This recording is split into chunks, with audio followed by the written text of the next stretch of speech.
The exotic powers in Supervive are game-changing, and knowing what to do with them when you pick them up can be key to winning those late-game brawls. In this video, I'll show you what all the exotic powers do and how to use them. But first, how do you get exotic powers in the first place? Here are all the ways you can go about finding them. PvP chests. You've probably seen these red chests while you've been running around in-game before. If you eliminate players, they sometimes randomly drop a red PvP key. If you use this key, you can follow the arrow in order to find a chest. Open it, and you might get a power. Night Boss. When Night 1 hits, open your minimap and look for the boss icon. If it's close to you, head on over and see. It might just carry an exotic power for you to pick up if you kill it. And when Night 2 hits, there is a red exotic drop that lands somewhere on the map. Simply head on over and open it, and you might be rewarded with an exotic power. And finally, if you are in the game variant Luxury Goods, well, that means that any of the red shop icons on the map could sell you an exotic power for the low price of 4,000 gold. Now, we know where to find them, but how do we use them? Here are all the exotic powers in Supervive explained. Armor Shredder. This power passively makes you 5 times more effective at destroying armor. Straightforward power, put it on any damage dealer, and your whole team will do more damage. Now, this might not be the flashiest exotic power, but if you look at the comparison right now, it'll hopefully be pretty clear how big of a difference this power makes in terms of damage output. Shredding the armor fast, which allows you to chip away at that HP more effectively, is extremely potent. If you pick up this power, you know you want to be looking for fights because you are very strong.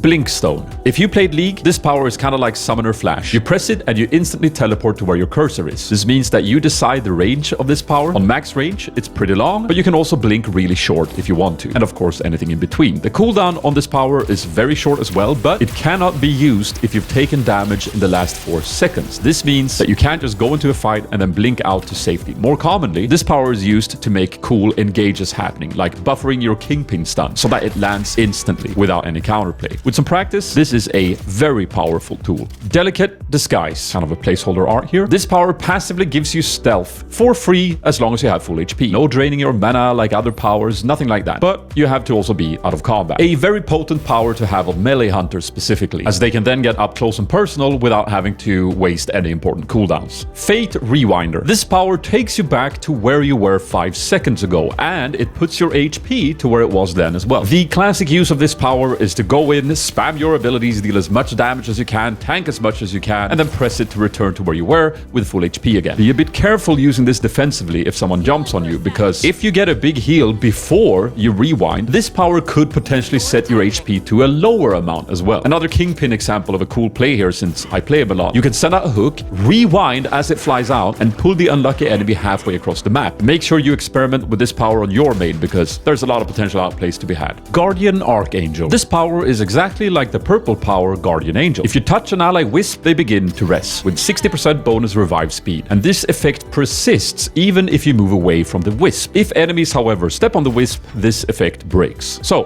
what makes Guardian Archangel different? Well, this effect also works on death boxes. Yeah, this power is very strong.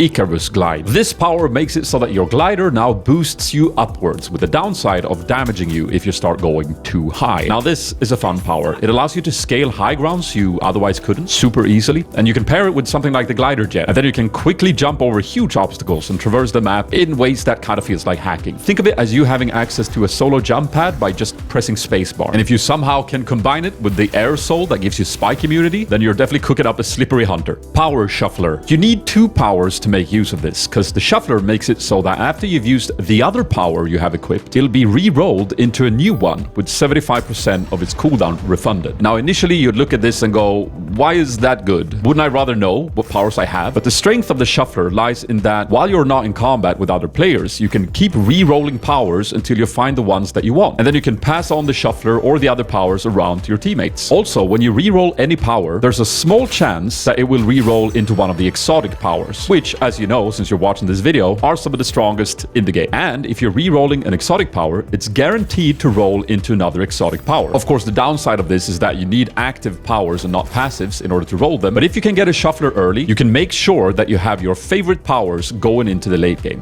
Mega Cluster Nuke. This is just like the purple power tactical nuke, but even stronger. You target an area on long range, and after a few seconds, you call down one huge AoE explosion followed by 3 smaller ones. These are guaranteed to one-shot anyone who's in it when it hits. All circles also leave behind a fire zone that lasts for 3 seconds and burns enemies in it. Just like the normal nuke, the cluster nuke is awesome at controlling space in the late game, but can also be used to one-shot mobs and bosses that would otherwise take some time to kill. You can also use it to instantly open vaults, which is a neat little trick if it's important to do this unnoticed. And be careful, this power deals damage to you and your allies as well.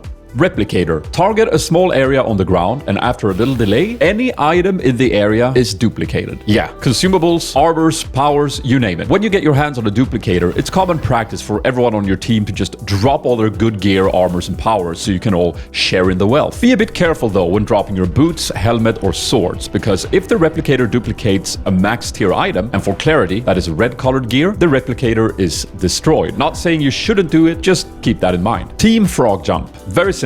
Press the button, and after a short while, you and any allies close to you are sent into the air flying. This power is basically a free jump pad for your whole team, and jump pads are really strong. They can help you engage from angles where you otherwise couldn't, and they can help you get out of a situation where you otherwise couldn't. So having a reusable one on a pretty short cooldown, like the frog jump, is naturally very strong. Plus, and this is classic Supervive, if the frog jump is used while in water, the cooldown is reduced with 50% because you're a frog. Magnetic Vacuum. This is a fun support power. If you have this power equipped and you press control to sneak, you will now also pull allied wisps towards you at great speed. This can be used to get some friends out of a sticky situation. It's also great for helping down allies out of the storm so you can safely rest them there. And this power also heals you while doing so, and the heal is stronger the more targets you're pulling. I say targets because this power also works on enemies who are airborne. Now, it's not as strong on enemies as allies, but it's a fun little additional feature nonetheless. Finally, we have the 3 Abyssal Powers. These powers are different from the exotic powers in that they give your whole team a buff if you found several of them. If you have 2 powers, you deal double damage to minions. And if you have all 3 of them in your team, your whole team deals double damage to armors. The Abyssal Powers can be found the same way as the exotic powers, but on top of that, the Abyssal Vaults are always guaranteed to have one of them in it. Additionally, the normal vaults have a small chance of an Abyssal Power showing up in them as well. So let's see what they do outside of the team-wide passives. Abyssal Eye. The Eye is pretty much like a portable UAV, except better. On use, it'll show the content of the vaults on the map and where all the players are for 30 seconds. Unlike the UAVs you find in the world, the Abyssal Eye is even more precise with its locations and shows individual players as colored dots so you can even see which team they belong to. Abyssal Fang. This power lobs out a projectile, and when it lands, it deals damage and summons a little dude that fights enemies for you. The damage is pretty low, and the mob it summons is mostly a bit of an annoyance to the enemy, as it can get in the way, but most importantly, this power also stuns anyone who's in it when it lands. And a big AoE stun is obviously very powerful, as it can be used to set up combos for your team. And finally,